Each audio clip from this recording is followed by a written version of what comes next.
오늘 말씀의 제목은 유유상종, 금묵자흑, 간담상조입니다. 따라 하시겠습니다. 유유상종, 금묵자흑, 간담상조. 중국의 춘추전국 시대에 제나라 때의 재상이었던 순후곤이라고 하는 사람이 있었습니다. 이 사람은 BC 385년부터 BC 305년까지 80세를 향유하였던 그 당시 최고의 언변가이자 학자였습니다. 어느 날 이 선왕이 이 순후곤에게 전국에서 인재를 찾아봐라 했더니 며칠도 지나지 않아서 이 순후곤이라고 하는 사람이 7명의 인재를 데리고 나타납니다. 선왕은 이 못마땅한 표정으로 순후곤에게 묻습니다. 7명은 너무 많지 않소? 그러자 순후곤은 대답합니다. 왕이시여, 같은 종의 새들도 끼리끼리 모여 있는데 인재들도 이와 같이 끼리끼리 모입니다 라고 이야기했다라는 것입니다. 바로 그때 순후곤이 사용했던 말이 유유상종입니다. 같은 무리끼리 서로 따르고 쫓는다라고 하는 뜻을 가지고 있죠. 일리가 있는 말입니다. 오늘 본문 말씀에서도 예수님께서 제자들을 모으실 때 먼 곳으로 가지 않으십니다. 아주 가까운 곳, 이 걸어서 반나절 정도만 걸어갈 수 있는 이 갈릴리에 가셔서 제자들을 부르시고 제자들을 모으셨다라는 것입니다. 먼저 안드레를 부르시죠. 그리고 안드레의 형제 베드로를 부르십니다. 그리고 그의 동료, 같은 어부였던, 같은 동종 업종이었던 야고보와 요한이라고 하는 형제들을 부릅니다. 그리고 같은 지역, 이 갈릴리라고 하는 같은 동네에 사는 빌립이라고 하는 사람을 부르고 그 다음에 빌립을 통하여 나다나엘이라고 하는 같은 동네 사람을 불러서 예수님께서 제자로 삼으셨다라는 것입니다. 그들을 통하여 유대뿐 아니라 사마리아와 땅끝까지 하나님의 복음을 선포하신 것이죠.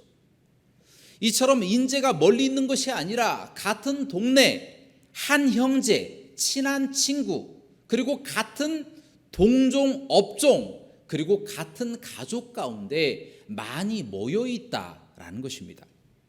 그래서 옛날 어른들이 친구를 잘 사귀어야 한다라고 하는 말씀을 하신 것이죠. 여러분도 많이 들어보셨을 것입니다. 그리고 친구 따라 강남 간다라고 하는 말도 있죠.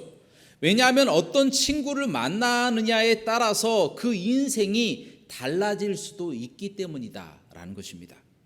실제로 신약의 사도행전에서 고넬료의 친구들은 고넬료라고 하는 훌륭한 사람을 친구로 둔 덕에 베드로로부터 복음을 전해받고 예수님을 믿고 구원받는 사람들이 되었다라는 것입니다. 고넬료와 같이 훌륭하고 진실하고 성실한 사람을 만나서 그냥 은혜로 덕을 입었다라는 것입니다. 이 말씀을 통하여 우리에게 주시는 교훈은요, 인생에 있어서 좋은 무리, 좋은 사람을 만나는 것, 그것이 참으로 중요하다라는 것입니다. 그러면 마음속으로 저에게 대뜸 질문하기를, 목사님, 저는 돈도 없고 외모도 출중하지 않고 지식도 그렇게 많지 않습니다. 그런데 저 같은 사람이 어떻게 훌륭하고 좋은 무리, 좋은 사람들을 만날 수 있습니까? 라고 반문할 수 있습니다. 그러면 저는 그분에게 잠언서 22장 11절 말씀을 들려주고 싶습니다. 봉독합니다. 마음의 정결을 사모하는 자의 입술에는 덕이 있으므로 임금이 그의 친구가 되느니라. 아멘. 이 영어 성경에서는 이 덕이라고 하는 말을 은혜라고 하는 말로 바꿔서 이야기합니다. 마음의 순수함을 사랑하는 자의 그 입술에는 은혜가 있어서 임금이 그와 친구가 되고 싶어 한다라는 말씀이죠. 쉽게 말하면 이 마음의 정직함을 추구하는 성실하고 깨끗하고 순결한 사람의 입술에는 은혜가 있어서 임금들도 찾아와서 서로가 친구가 되려 한다라는 것입니다. 굳이 우리가 찾아다니지 않아도 그런 무리나 그런 친구가 우리를 찾아오게 된다라는 거예요. 자석이 서로 잡아당기잖아요. 그리고 자석이 서로 밀어내잖아요. 마찬가지로 선한 사람이 선한 사람을 알아보고 선한 무리, 훌륭한 사람이 훌륭하고 선한 사람을 찾아오게 되어진다라는 겁니다. 반대로 악한 사람은 악한 무리의 행실, 악한 무리를 바라보고 악한 무리를 동경하기 때문에 자연스럽게 그런 무리에 들어가고 그런 무리가 함께 모이게 된다라는 것입니다. 그래서 걱정할 필요가 없어요.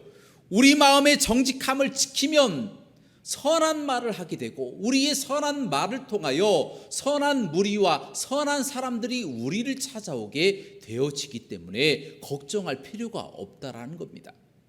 사랑하는 여러분, 옛말에 초록은 동색이요 가지는 개편이다. 이 유유상종이다. 이 같은 무리끼리 악한 무리끼리 모이게 된다라고 하는 부정적인 의미로 유유상종을 사용하였습니다. 그런데 저는요, 여러분들에게 도전합니다.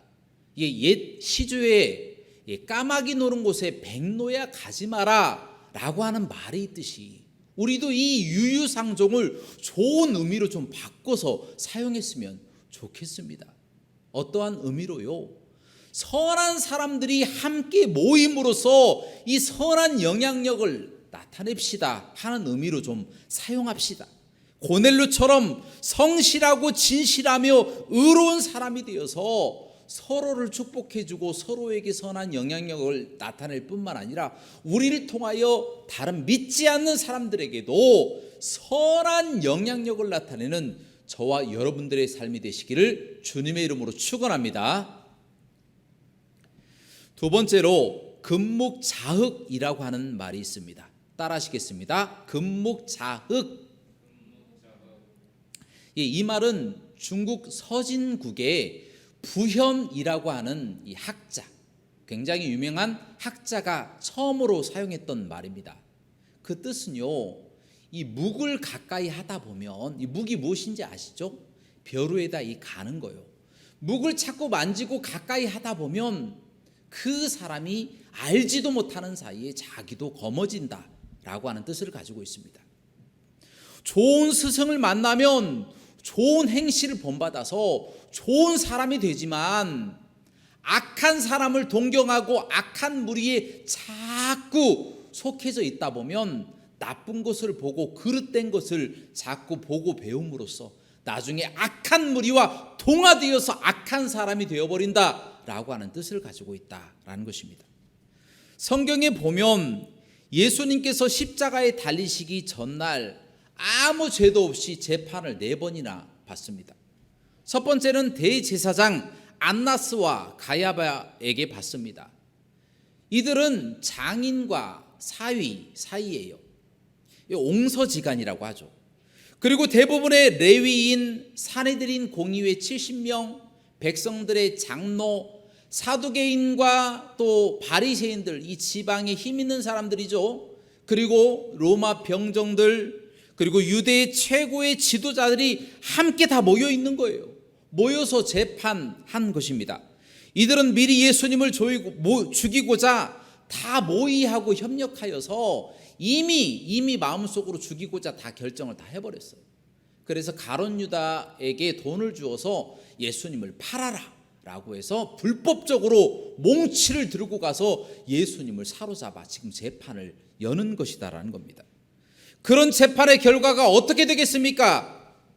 당연히 사형이죠. 모든 사람들이 죽기만을 다 바라고 있었어요. 당연히 사형을 내릴 수밖에 없었다라는 거예요. 모든 자들이 한편인 거예요. 아무도 반대하는 사람이 없었어요. 예수님이 빠져나갈 구멍이 없었다라는 것입니다. 이들은 그런 예수님의 뺨을 때리고 모욕하여서 이 유대 총독인 빌라도에게 끌고 갑니다. 이 빌라도는 로마 사람이었어요. 또한 굉장한 재판관이었습니다. 유명한 법을 잘 아는 재판관이었습니다. 그래서 빌라도가 아무리 예수님으로부터 이 죄를 찾아내도 죄가 없으니까 이 무죄다, 아무 죄가 없다 그렇게 판결을 내려버렸어요. 이때까지만 해도 빌라도는 공정한 사람이었다라는 것입니다. 그래서 이와 같은 재판은 내가 할 수 없으니까 너희의 왕인 유대의 왕인 헤롯 왕에게 보내버리겠다 하고 분봉왕 헤롯에게 예수님을 넘겨버리고 맙니다. 이제 세 번째 재판이 일어납니다. 헤롯 왕이라고 하는 사람에게 받는데요, 그는 재판에 아무 관심도 없는 사람이었어요. 누가 죽든지 말든지 아무 상관이 없는 사람이었어요. 자기의 마음에 원하는 대로 재미대로 움직이는 사람이었어요. 그래서 예수님으로부터 굉장히 유명한 소문을 듣게 되죠. 예수님이 심지어 죽은 사람까지도 살려낸다 라고 하는 기적을 일으키는 사나이다 라고 하는 소문을 듣고 예수님에게 이제 여러 가지 질문을 하는 거죠. 기적에 대해서 한번 죽은 사람 한번 살려봐, 한번 이 사과를 황금으로 한번 만들어봐 라고 예수님을 조롱하며 자꾸 충동질을 하는 거예요. 그런데 예수님이 헤롯 왕의 이야기로부터 어떠한 이런 방구도 없으니까 관심이 뚝 떨어져 버린 거예요. 흥미를 잃어버린 겁니다. 그래서 예수님을 조롱하고자 빛난 옷을 입히고 예수님을 희롱하고 모욕하였다라는 것입니다. 그리고 다시 예수님을 빌라도에게 보냅니다. 이제 마지막 네 번째 재판이 벌어집니다. 빌라도는 아무리 죄목을 찾아봐도 예수님께 죄가 없는 거예요. 아무리 찾아봐도 이 재판관된 양심으로 도저히 예수님께 유죄를 때릴 수가 없는 거예요. 백성들은 다 원해요. 예수님을 죽이기를 다 원했습니다. 그래서 도저히 안 되니까 이제 대제사장들과 유대의 모든 지도자들과 그리고 모든 군중들을 한 자리에 모이게 만듭니다. 그리고 그들을 향하여 이렇게 선포를 하죠. 예수라고 하는 사람은 아무 죄가 없다. 그래서 몇 대 때리고 그냥 놓아버릴 것이다. 이렇게 이야기하고 들어가 버린 거예요. 그랬더니 이 대제사장과 이 사두개인들 서기관들이 화가 머리끝까지 나서 군중들을 선동하기 시작합니다. 예수를 십자가에 못 박으소서, 예수를 십자가에 못 박으소서 사람들로부터 선동하기 시작합니다. 모든 사람들의 목소리가 점점 커지고 이거 자칫 잘못하다가는 밀란까지 일어나게 생긴 거예요. 그러자 빌라도가 자기의 화려한 경력에 오점을 남길 수 없다 그렇게 생각을 하고 밖으로 나와서 그래 그럼 너희들 원하는 대로 해 라고 소리치고 들어가 버린 거예요. 그래서 로마 병정들에게 십자가에 못 박으라고 명령하게 되었다라는 것입니다. 저는 이 모습을 보고 너무나 가슴이 아팠어요.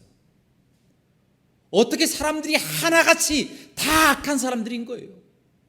용기 있게 예수님을 향하여 이 사람은 아무도 죄가 없습니다, 아무런 죄가 없습니다, 이 불은 무죄입니다 라고 말하는 사람이, 편든 사람이 단 한 사람도 없었다라는 것입니다. 대제사장, 종교 지도자죠. 헤롯 왕, 권력자입니다. 빌라도, 로마의 고위 관리입니다. 바리새인과 사두개인들, 이 지역의 유지들입니다. 로마 병정, 공권력입니다. 심지어 모든 군중들까지 다 예수님을 유죄로 판결해버린 거예요. 그 곳에는 베드로도 있었어요. 베드로도 3번이나 저주하면서까지 예수님을 부인하는 사람이 되었다는 것입니다. 이 너무나도 가슴이 아픈 사실입니다. 아무도 의를 의라고 이야기하는 사람이 없는 거예요. 로마서 3장 10절 말씀입니다. 의인은 없나니 하나도 없으며 다 치우쳐 한 가지로 모두 무익하고 선을 행하는 사람이 없나니 하나도 없도다. 의인이 한 명이 없는 거예요. 다 타락한 사람들이에요. 다 불의를 의라고 말하는 악한 사람들만 남아 있었다는 것입니다. 여러분, 요즘 정부와 언론이 교회를 대하는 모습을 보면요, 참으로 행패를 부린다라고 하는 표현이 적절할 정도로 행동하고 있습니다. 정부와 언론은 일관되게 교회를 공격하면서 모든 코로나의 책임이 교회에 있다라고 책임을 회피하고 있습니다. 심지어 어디에서 감염된지도 모르면서 확진자 중에 교인이 있으면 모든 책임이 교회에 있다. 교회가 이 코로나의 발원지다 라고 말하면서 협박하고 있다는 것입니다. 역학조사를 교회부터 시작하더라고요. 코로나가 교회에서 만들어졌습니까? 교인들만이 코로나의 숙주입니까?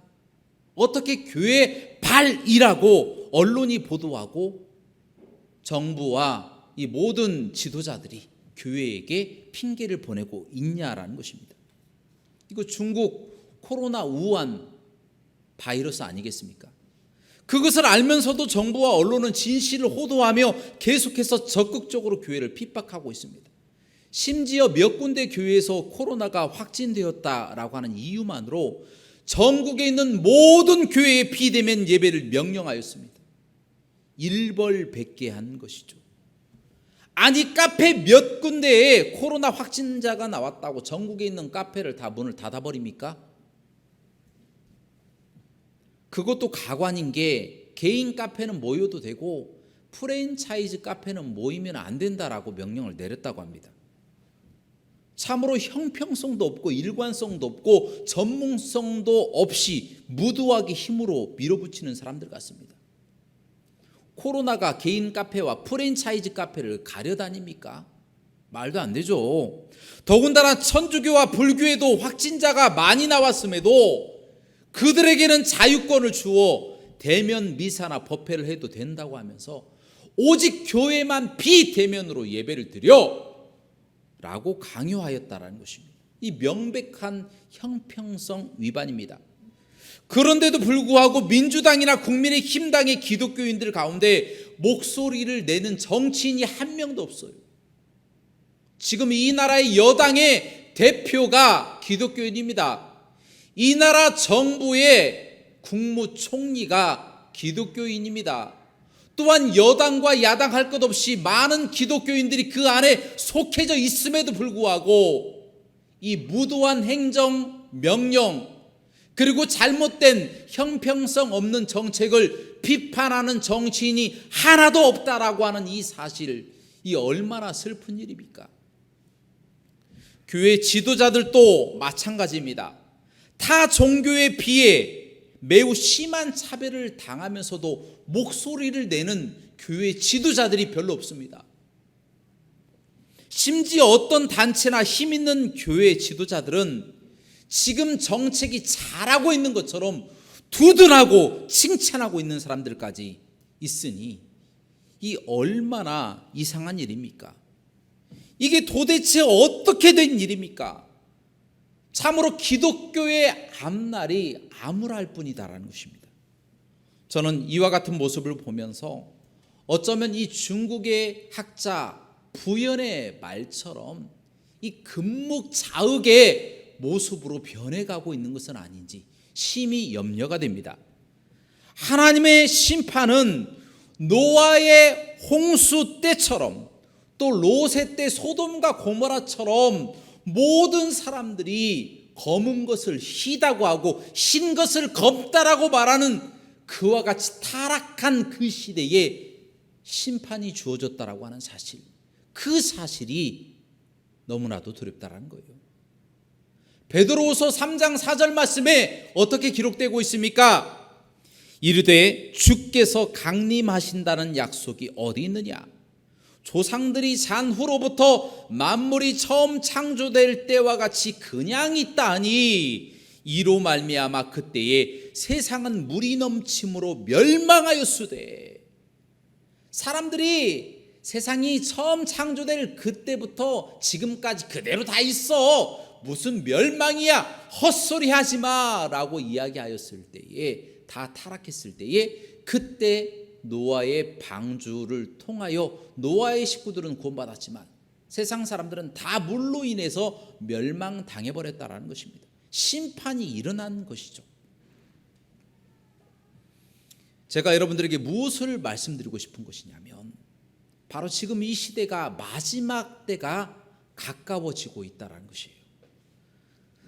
사랑하는 여러분, 그러므로 우리는 세상이 어두워지고 때가 가까워짐을 볼수록 금묵자욱하듯 이 세상에 함몰되고 함께 편승할 것이 아니라 우리가 이 썩어져가는 이 세상 가운데 빛으로, 이 썩어져가는 이 세상 가운데 소금으로 세상을 밝히고 세상을 썩지 않도록 우리 스스로가 우리 자신을 정결하게 해야 된다라는 것, 그것을 말씀드리고 싶은 것입니다.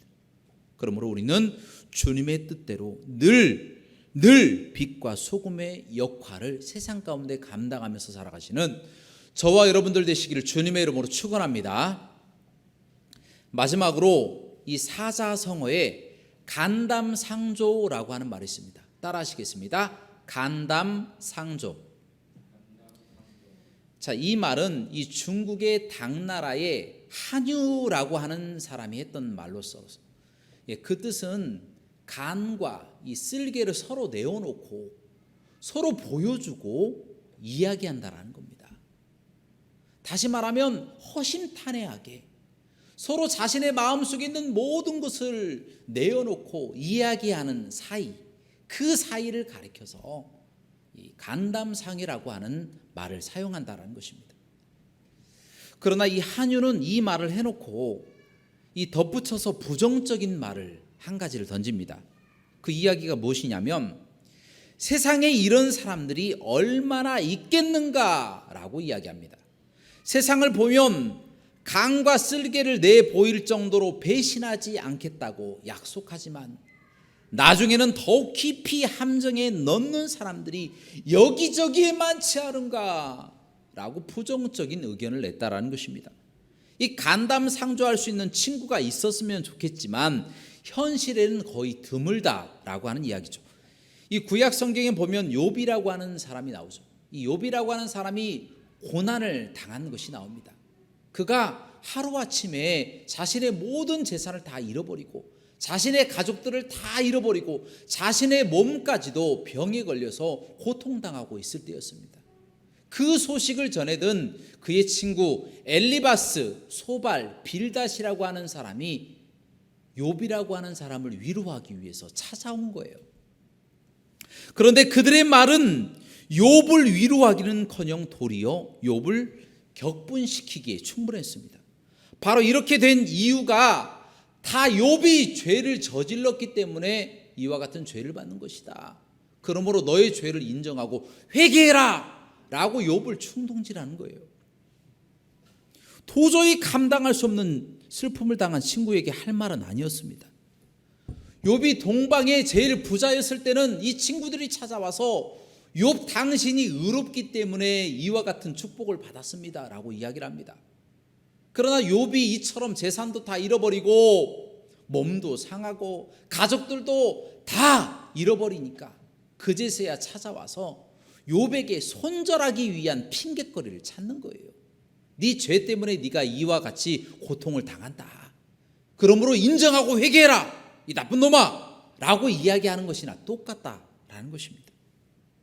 진정한 친구들이 아니에요. 나중에 이 세 친구는요 하나님께 혼납니다. 혼나고 욥이 이들을 위해서 대신 속죄의 기도를 해주지 않으면 내가 너희를 용서하지 않을 것이다 이렇게 책망을 받을 정도로 나쁜 말을 한 사람들입니다. 이처럼 욥이 고난을 당할 때에 엘리바스, 소발, 빌닷의 본 마음을 알 수 있듯이 우리가 믿는 친구들, 이 친구들을 우리가 다 믿을 수는 없다라는 거예요. 진정한 친구는요 어려움을 당할 때 진위를 알 수가 있다라는 것이에요. 잠언서 19장 9절 말씀에 가난한 자는 그 형제들에게도 미움을 받거든 하물며 친구야 그를 멀리하지 아니하겠느냐. 따라가며 말을 하려 할지라도 그들이 없어졌느니라. 이 얼마나 비참한 이야기입니까? 전에는 친구였지만 고난을 당하고 가난해지니까 아무도 친구하려 하지 않는다는 거예요. 형제들도 다 그 가족을 버린다는 거예요.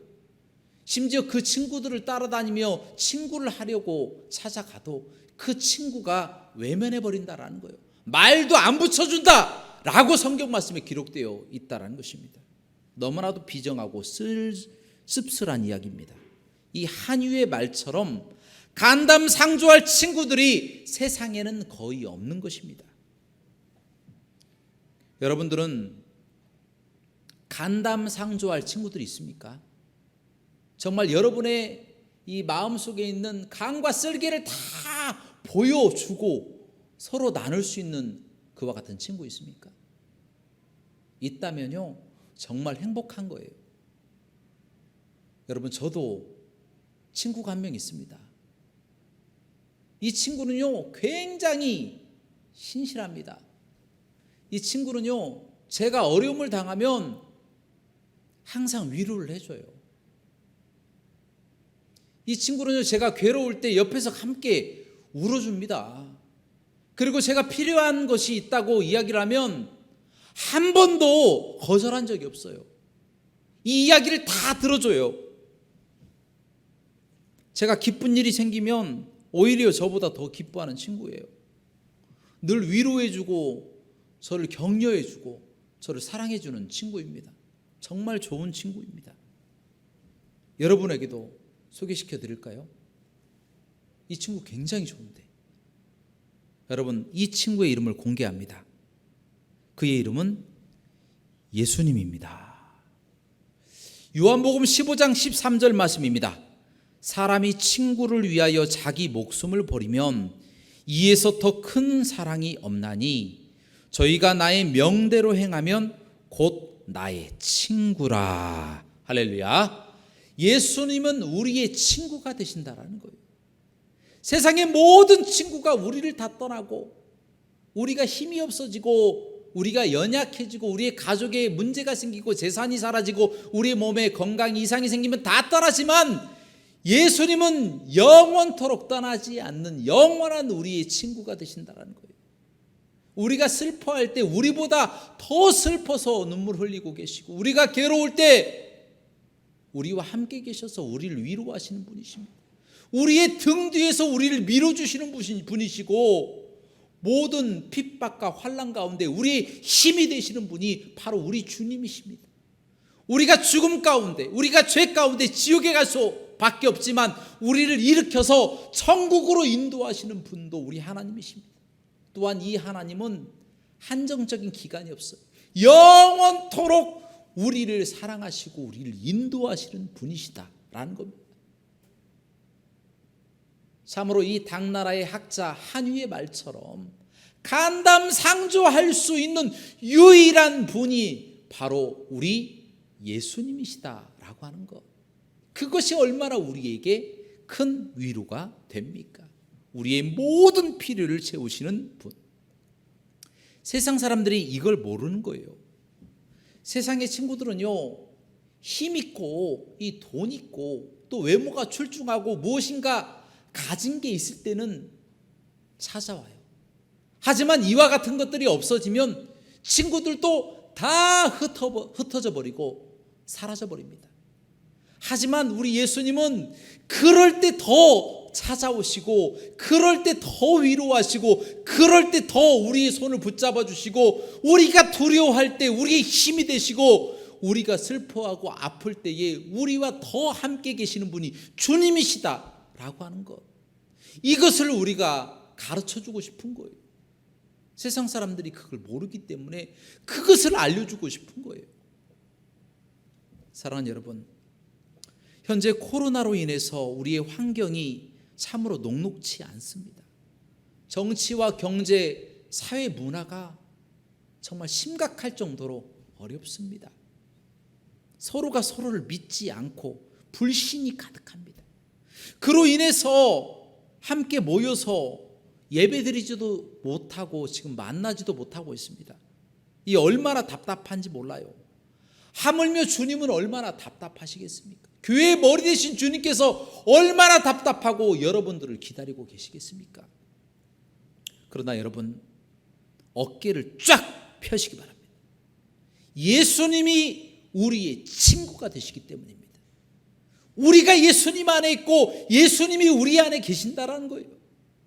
그 예수님이 성령님을 통하여 우리와 함께 교통하고 계십니다. 우리의 모든 고난, 우리의 모든 필요를 채우시고 모든 환경 가운데 가장 좋은 길로 이끄시고자 지금도 애쓰고 노력하고 계시는 분이 바로 우리 하나님이 되신다라는 거예요. 그러므로 우리는 비록 서로 간에 몸은 떨어져 있어도 주의 성령으로 하나 된 우리가 예배할 날을 기다리며 기대하고 기도하면 하나님은 분명히 때가 되면 우리를 만나게 하시고 함께 예배하게 하시고 함께 찬양하게 하시고 주의 놀라우신 능력을 우리를 통하여 나타내실 줄로 믿습니다. 말씀을 맺습니다. 사랑하는 여러분, 이제 우리 믿는 성도들은 성령님과 하나 되어서 모든 믿음의 권속들과 영적으로 유유상종하시기 바랍니다. 할렐루야.